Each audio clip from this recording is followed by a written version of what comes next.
Cahaya berwarna ungu gelap dengan kemampuan untuk mengambil vitalitas sebuah makhluk yang hidup. Jin Yewon menyebutnya Ki Arwah. Sebagai hasil dari eksperimen dengan berbagai hal yang dia pelajari saat dia berada dalam ilusi, dia mempelajari banyak hal yang bisa dia lakukan dengan energi Ki ini. Yang pertama adalah, ini mampu menyerap energi kehidupan seseorang. Jika lawan ditusuk oleh pedang iblis langit, vitalitasnya akan diserap dan nyawanya bisa diambil. Sedangkan kemampuan keduanya adalah, mereka yang tidak memiliki vitalitas akan berubah menjadi hantu. Dan para arwah itu dapat mengerahkan sekitar 60 hingga 70% dari kemampuan mereka. Mereka juga rentan terhadap panas, tetapi arwah dari pendekar murim bisa menahannya sampai batas tertentu. Mereka bahkan bisa memblokir serangan jika arwah itu adalah arwah dari pendekar master superior. Kemampuan yang ketiga adalah, arwah dapat disimpan di dalam pedang iblis langit. Arwah yang diciptakan dapat disimpan di dalam pedang iblis langit. Artinya, bisa disimpan semi permanen. Jadi, semakin banyak dia menciptakan arwah, semakin banyak pasukan yang dia miliki. Satu-satunya kekurangannya adalah, jika arwah itu terbunuh oleh energi panas, maka itu akan benar-benar menghilang. Masih belum diketahui berapa banyak arwah yang bisa dimasukkan ke dalam pedang. Kemampuan keempatnya adalah mampu membaca kenangan dari para arwah sebelum dia mati. Membaca kenangan arwah sebelum kematian. Apa yang dilihat arwah itu, situasi yang dialaminya akan dapat dilihat. Meskipun tidak semua kenangan akan terbaca, dia bisa melihat sekitar 10-15 menit sebelum kematian. Sayang sekali, itu sangat pendek, tapi itu cukup untuk Jin Yewon. Hanya itu kemampuan dari Ki Arwah yang bisa ku ketahui untuk saat ini. Namun, jika itu mampu menciptakan arwah tanpa menyentuh pedang, mungkin ada kemampuan lain juga. Mungkin secara bertahap, dia akan mengetahui kemampuan Ki Arwah lainnya. Jin Yewon memegang sebuah pena khusus dan inti core peringkat S di tas pinggangnya. Nano, apakah kau sudah selesai menganalisis smartphone Budokyun? Sebagai hasil analisis, tidak ada data yang terkait dengan markas besar Blade Six. Jin Yewon telah membaca kenangan dari Budokyun, dan Budokyun adalah presiden dari afiliasi Blade Six. Benar juga, dia tidak menggunakan teknik spesial milik Blade Six. Jadi dia mungkin bukanlah seorang eksekutif di markas besar. Tidak ada informasi penting tentang Blade Six pada smartphone Budokyun karena dia tidak berhubungan dengan para eksekutif Blade Six. Tapi itu tidak masalah karena markas besar Blade Six terbuka untuk umum. Berbeda dengan masa lalu di zaman Jin Yewon. Dulu Jin Yewon harus melalui banyak masalah untuk mengetahui di mana basis klan mereka. Tapi di zaman ini, mereka muncul ke permukaan. Dan hal yang sama juga terjadi dengan asosiasi murim. Semakin banyak minat yang dimiliki, semakin terbuka organisasi mereka. Satu-satunya kelompok bermasalah di zaman ini adalah grup MS. Grup MS. Jin Yewon masih belum mengetahui apa-apa tentang mereka. Karena selama ini jika dia mencoba mengetahui informasi tentang mereka, tubuh mereka meleleh dan melebur. Sangat sulit untuk menemukan petunjuk tentang mereka karena mereka tidak meninggalkan jejak. Tapi saat ini situasinya pasti akan berbeda. Aku dapat membaca kenangan orang mati. Itu benar-benar kemampuan yang berguna bagi Jin Yewon. Aku akan pergi ke tempat Heobong sekarang. Jin Yewon membuka indera energinya dan melacak di mana posisi Heobong saat ini. Biasanya, Jin Yewon bisa merasakan jarak hingga 2 km. Tetapi karena dia telah mencapai tingkat Heavenly Master, dia bisa merasakan hingga 15 km. Tentu saja, dia bisa merasakan lebih jauh dari itu. Tetapi semakin jauh, akan semakin tidak akurat. Hah?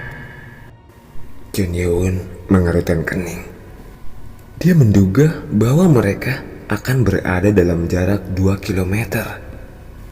Namun, energi Heobong dia rasakan pada jarak 13 km ke arah selatan. Posisinya dekat dengan tembok pertahanan.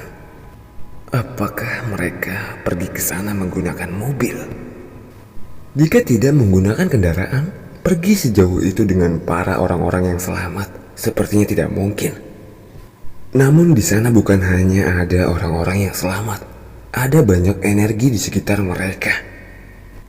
Pasti ada yang gak beres. Aku harus segera ke sana.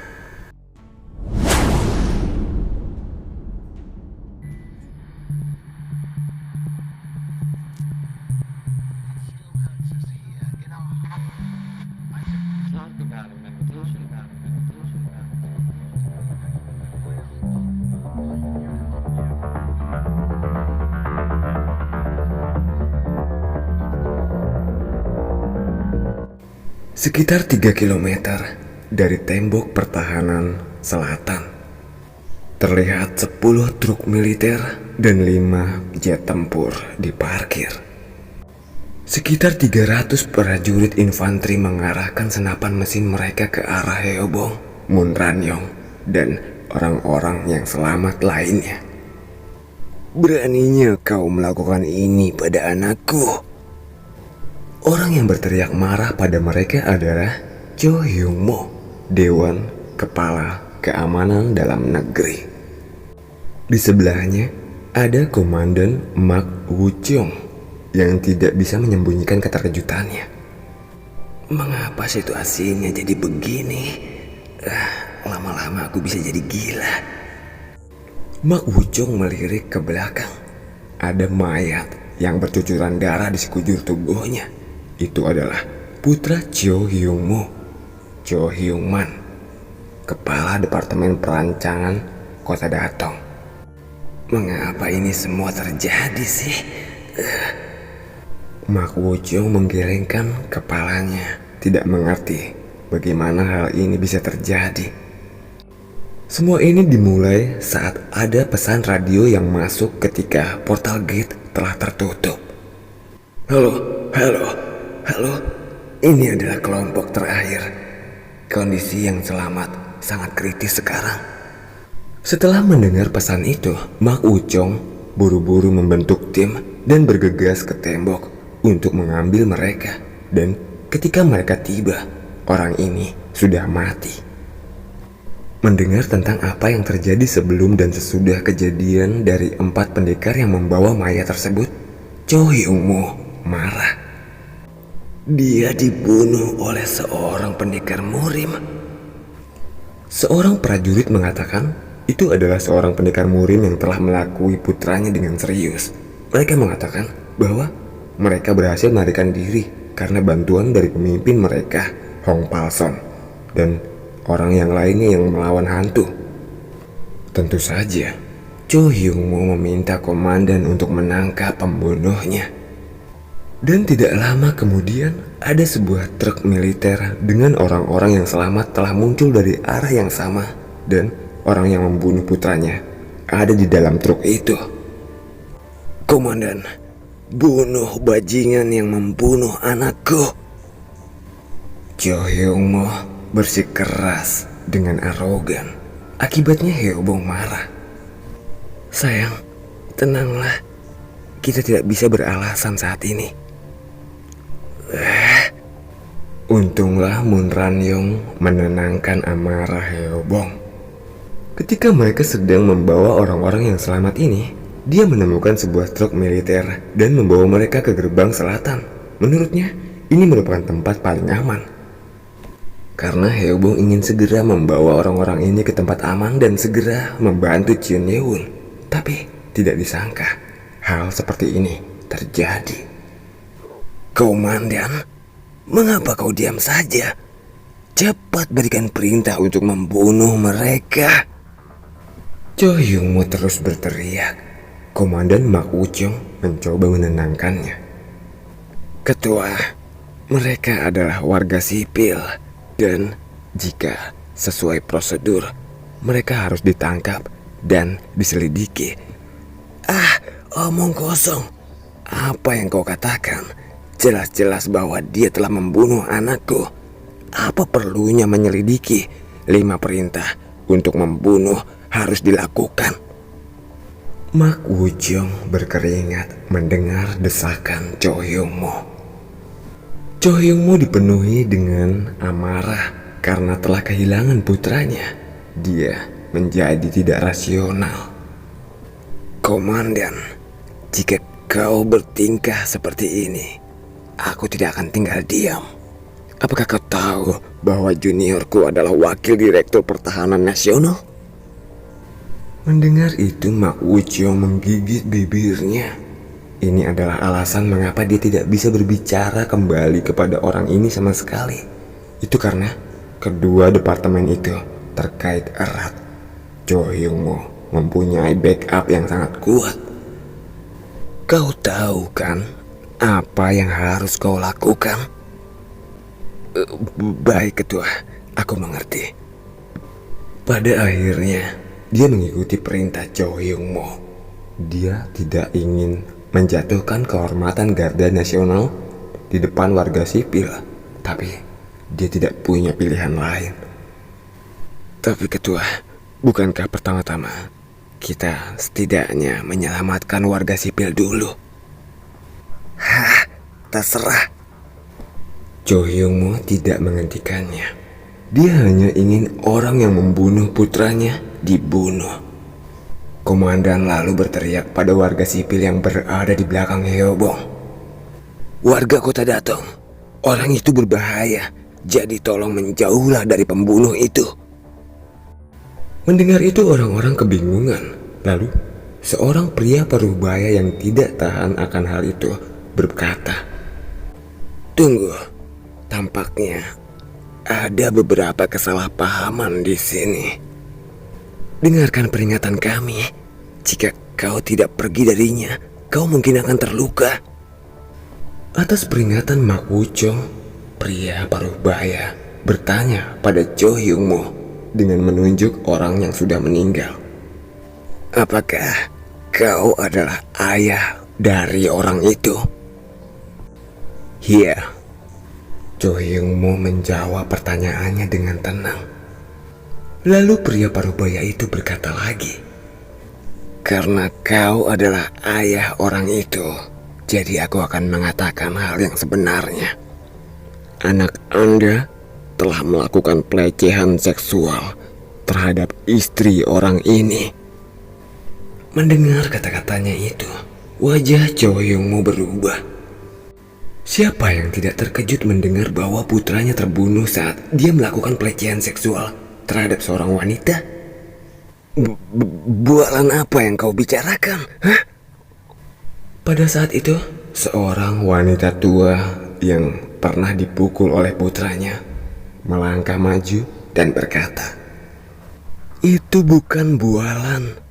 Itu adalah sesuatu yang kita semua saksikan. Anakmu melecehkan istri orang ini dan kami semua ada di sana. Bagaimana Anda bisa mencoba membunuh mereka tanpa bertanya apa yang sebenarnya terjadi? Benar. Kalian semua terlalu berlebihan." Para orang yang selamat menyuarakan ketidaksenangan mereka dan membela Hyobong. Mereka ingin membalas Hyobong karena telah menyelamatkan mereka. Karena mendapatkan dukungan, Hyobong tersenyum dan menjilat bibirnya. Di sisi lain, Cho Hyun-mo tidak menyukai situasi ini. Salah satu orang yang selamat mengatakan bahwa putranya telah melecehkan seorang wanita dan meninggal. sebagai orang tua, itu adalah hal yang memalukan. Cho Hyung-mo menggertakkan giginya sambil menatap orang-orang yang sedang membawa tubuh putranya. Prajurit yang membawa tubuh putranya melambaikan tangan. Kami tidak tahu kejadian itu, Tuan. Mereka mengatakan yang sebenarnya. Mereka tidak mengetahuinya. Mereka tidak ada di sana saat semua itu terjadi. Mereka datang saat semua sudah terjadi. Apakah wanita itu yang dilecehkan putraku? Cho Hyung-mo menatap Moon Ran-yong. Wanita itu memiliki penampilan memikat dengan rambut pendek. Saat melihat wajah pucat dan roknya yang sobek, dia mengepalkan tinjunya. Hyung-man, goblok. Dia adalah ayah yang membesarkan Cho Hyung-man. Dia membesarkannya sampai menjadi dewasa. Jadi dia tahu seperti apa putranya. Bahkan sebelum menjadi kepala departemen perencanaan, putranya selalu bermasalah terhadap wanita. Dan dia harus mengeluarkan jutaan won untuk menggugurkan anak yang dia miliki dengan wanita lain. Dia tidak menyangka bahwa putranya akan melecehkan seorang wanita yang sudah menikah ketika portal gate muncul. Ini semua tidak terelakkan karena orang-orang yang selamat menjadi saksi kejadian itu. Lalu Komandan Mak Woo-jong harus mengubah keputusannya dan berkata, "Ketua, tidak baik memerintahkan pembunuhan jika hal itu yang terjadi dan ada banyak saksi di sini. Bagaimana jika kita mengadakan penyelidikan terperinci dulu?" Komandan Mak. Iya, Ketua. Aku harap kau mau menyelamatkan wajah putraku kali ini. Jika kau mau membantuku, aku akan melakukan yang terbaik untuk mempromosikan jabatanmu. Mendengar kata-kata itu, Komandan mengerutkan kening karena dia tahu apa yang dimaksud dengan kata-katanya ini. Tapi Ketua, bagaimana mungkin? Kau bisa melakukannya. Bunuh mereka semua. Tapi Ketua, jika kau membiarkan mereka hidup, apa yang akan terjadi dengan harga diri dan nama putraku yang sudah meninggal? Cho Hyung-mo tidak ingin warga sipil pun hidup karena mereka dapat berbicara banyak hal tentang keburukan putranya. Dan hal itu akan menghancurkan karir politiknya. Karena kau mengenakan seragam militer, kau dapat berdiri di sebelahku. Aku akan mendukungmu untuk menjadi kepala Garda Nasional. Komandan kehilangan jati dirinya karena godaan yang dikatakan oleh Cho Hyung-mo. Dia harus mengambil keputusan dengan teliti karena ini adalah sesuatu yang bisa membuatnya menjadi besar atau bahkan sebaliknya, ini malah menghancurkannya. Keputusan yang salah akan melukai hati nuraninya. Ketua, aku adalah komandan unit Garda Nasional yang melindungi keselamatan warga. Komandan memutuskan untuk menegakkan keadilan. Hati nuraninya tidak akan pernah bisa mengarahkan senjatanya ke arah warga. Cho Hyung-mo menghela nafas kecewa. Komandan, maaf Ketua, aku tidak bisa melakukannya. Sebuah peluru menembus paha Komandan. Ketua Dewan, apa maksudnya ini? Letnan dan anggota militer lainnya langsung mengarahkan senjata mereka ke arah Cho Hyung-mo. Di tangan Cho Hyung-mo ada pistol dengan asap keluar. Mak Woo-jong memegangi pahanya dan memelototi ketua dewan. Cho Hyung-mo lalu menjawab, "Bukankah wajar bagi seorang prajurit yang tidak mematuhi perintah untuk ditembak?"